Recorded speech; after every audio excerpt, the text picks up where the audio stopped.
Break के बाद एक बार फिर से आप सभी का स्वागत है। विकासनगर में टूंस नदी में डूब गए युवक का शव मंगलवार को बरामद हो गया। नदी में 25 फीट की गहराई में सर्च ऑपरेशन चलाया गया। नदी की तेज बहाव और 2 से 3 डिग्री तापमान के बीच सर्चिंग की गई और शव को ढूंढ लिया गया।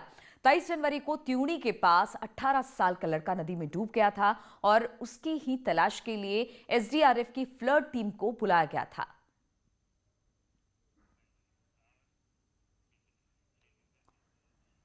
और उत्तरकाशी से खबर है, जहां पर लमगांव रोड पर ठलन के लिए एक गाड़ी हादसे का शिकार हो गई। गाड़ी में 6 लोग सवार थे और सभी लोग घायल हो गए, जिनमें से एक की हालत फिलहाल गंभीर बताई जा रही है। घायलों को जिला अस्पताल में भर्ती करा दिया गया है। हल्द्वानी में पुलिस की एंटी ह्यूमन ट्रैफिकिंग सेल ने एक सेक्स रैकेट को पकड़ा। पुलिस ने रैकेट में शामिल 4 लड़कियों और 2 लड़कों को पकड़ा है, जो पश्चिम बंगाल और उत्तर प्रदेश के रहने वाले हैं। सेक्स रैकेट हल्द्वानी के टीपी नगर इलाके में चल रहा था। और जब देश में लॉकडाउन था और लोग घरों में कैद थे, तब रामनगर के 2 युवा खेती में अपना भविष्य तलाशना शुरू कर दिया था और आज खेती से लाखों रुपए कमा भी रहे हैं।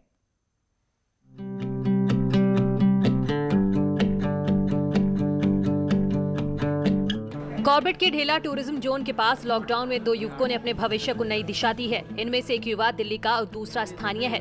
दिल्ली से आए राजेश ने रामनगर के सचिन पांडे के साथ मिलकर स्ट्रॉबेरी की ऑर्गेनिक खेती शुरू की, जो आज उनकी आमदनी का प्रमुख स्रोत है, जिसे बेचने के लिए इन्होंने वही स्टॉल भी लगाया है। इंडिया में जो सबसे ज्यादा कल्टीवेशन स्ट्रॉबेरी की होती है वो होती है महाबलेश्वर में, महाराष्ट्र में।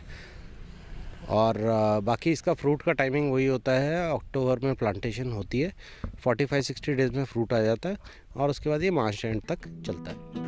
व्यावसायिक स्तर पर हो रही स्ट्रॉबेरी की ऑर्गेनिक खेती स्थानीय लोगों को भी आकर्षित कर रही है। स्थानीय भी मानते हैं कि स्ट्रॉबेरी की खेती के लिए यहाँ का मौसम अनुकूल है, इसीलिए इस फील्ड में यहाँ के युवाओं को आगे आना चाहिए।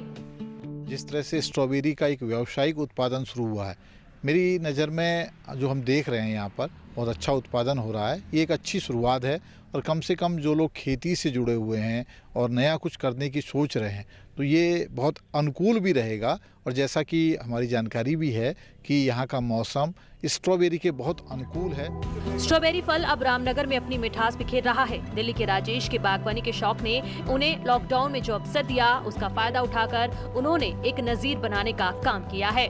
न्यूज़ 18 के लिए रामनगर से गोविंद पाटनी की रिपोर्ट। और पैरा ओलंपिक बैडमिंटन खिलाड़ी साक्षी चौहान को स्पोर्ट्स व्हील चेयर प्रदान किया गया। करीब 3.5 लाख रुपए कीमत की स्पोर्ट्स व्हील चेयर हंस फाउंडेशन की ओर से उपलब्ध कराए गए। इस मौके पर मसूरी विधायक गणेश जोशी भी मौजूद रहे। साक्षी को हंस फाउंडेशन की ओर से ये स्पोर्ट्स व्हीकल दी गई है। तो